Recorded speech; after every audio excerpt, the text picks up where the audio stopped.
سیدہ کائنات بھی اس گناہگار امت سے محبت فرماتی تھی کہ اس کا واضح ثبوت ہمارے سامنے اس وقت آتا ہے جب حضرت جبریل امین نے بارگاہ مصطفیٰ صلی اللہ علیہ وآلہ وسلم میں حاضر ہو کر عرض کی کہ اے نبی، اللہ کے نبی، آپ کو آپ کا رب سلام بھیجتا ہے اور آپ کو حکم دیتا ہے کہ میں نے فاطمہ کا نکاح علی سے فرما دیا ہے، تو آپ زمین پر اس نکاح کو انجام دے دیجئے۔ تو آپ صلی اللہ علیہ وآلہ وسلم نے اللہ کے اس حکم پر حضرت علی سے خطبہ نکاح پڑھنے کو کہا۔ خطبے کے آخر میں حضرت علی نے کہا کہ میں نے فاطمہ کو 400 درہم کے عوض قبول کیا۔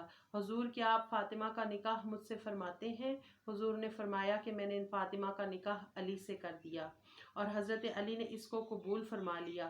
جب حضرت فاطمہ نے یہ بات سنی کہ ان کا نکاح 400 درہم کے عوض ہو رہا ہے، یعنی ان کا مہر 400 درہم مقرر ہوا ہے، تو انہوں نے اپنے والد گرامی سے عرض کیا کہ تمام امت کے لوگ اپنی بیٹیوں کا نکاح درہم اور دینار کے مہر پر کرتے ہیں۔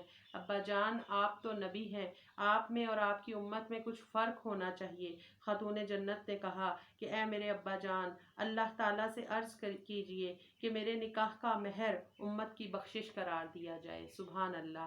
عین اسی وقت اللہ نے اس بات کو قبول فرمایا اور جبریل امین کو وحی دے کر نازل فرمایا۔ جبرائیل ایک حریر کا کپڑا لے کر آئے جس پر لکھا تھا کہ اللہ نے فاطمہ الزہرا بنت محمد رسول اللہ کا مہر اس گناہگار امت کی بخشش قرار دے دیا ہے۔ سبحان اللہ۔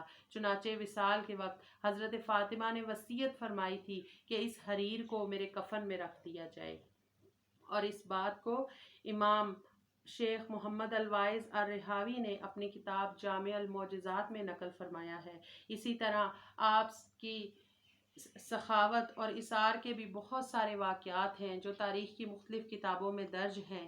آج ہم ان کا ذکر کر رہے ہیں تو ضروری ہے کہ ہم ان کی سخاوت کو بھی یاد کریں تاکہ ہم لوگ بھی ان کے نقش پا پر چل کے اپنی دنیا اور آخرت کو سنوار سکیں۔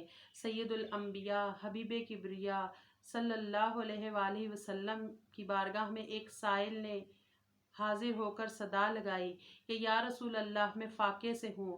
اس وقت آپ صلی اللہ علیہ وآلہ وسلم حضرت عائشہ صدیقہ رضی اللہ تعالی عنہا کے حجرے میں جلوہ افروز تھے، اور گھر میں روٹی کا سوکھا ہوا ٹکڑا بھی موجود نہ تھا جو سائل کو عطا کر دیا جاتا۔ تو آپ نے اس سائل سے کہا کہ تم میری بیٹی سیدہ فاطمہ کے دروازے پر چلے جاؤ اور وہاں سے تمہیں تمہاری مرضی کے مطابق کچھ نہ کچھ مل جائے گا۔ سائل چوکھٹے بطول پر حاضر ہو گیا اور عرض کیا کہ اے اہل بیت رسول، میں کئی روز سے بھوکا ہوں، مجھے کھانا عنایت فرمائیں۔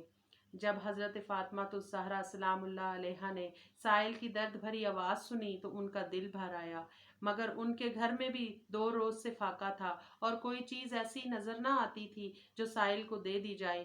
آخر ایک بکری کی کھال کے مسلے پر نظر پڑی جس پر حسنین کریمین سو رہے تھے اور دونوں شہزادگان بطول آرام فرما رہے تھے۔ قربان جائیے جناب سیدہ کی سخاوت کے، انہوں نے دونوں شہزادوں کو مسلے سے اٹھا کر زمین پر لٹا دیا اور اس مسلے کو جھاڑ کر سائل کو عطا کر دیا اور فرمایا اسے فروخت کر کے اپنی ضرورت پوری کر لو۔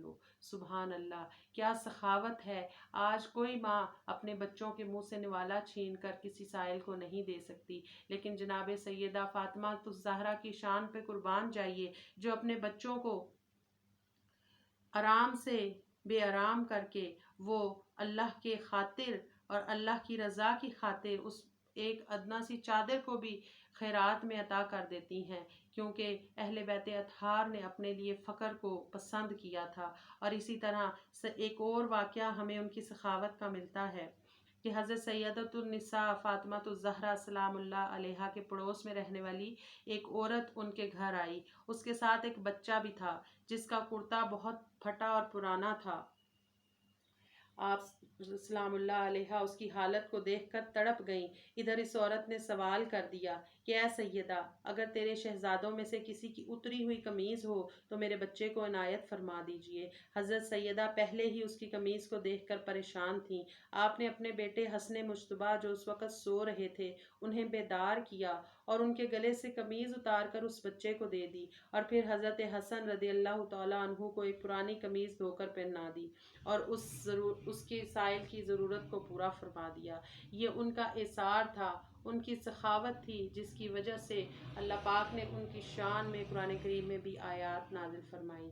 آج ان کا یوم وصال ہے اور ہمیں اپنی دنیا اور آخرت کی بہتری کے لیے انہیں کچھ نہ کچھ ایصال ثواب ضرور کرنا چاہیے، کیونکہ ایصال ثواب کرنا میرے کریم آقا صلی اللہ علیہ وآلہ وسلم کی سنت بھی ہے، آپ کا طریقہ بھی ہے، اور اپنی امت کے لیے اس کا آپ نے حکم بھی فرمایا ہے۔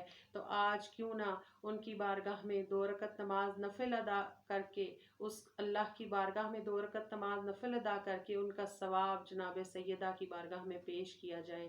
اللہ پاک ہمیں دونوں جہان میں آپ صلی اللہ علیہ وآلہ وسلم کی نگاہ رحمت میں رہنے کی توفیق عطا فرمائے، اور آپ صلی اللہ علیہ وآلہ وسلم اور آپ کے اہل بیت اطہار کا صدقہ ہمارے صغیرہ کبیرہ گناہوں کو معاف فرمائے اور دونوں جہان میں ہمیں سرخرو فرمائے۔ وما علینا الا البلاغ المبین۔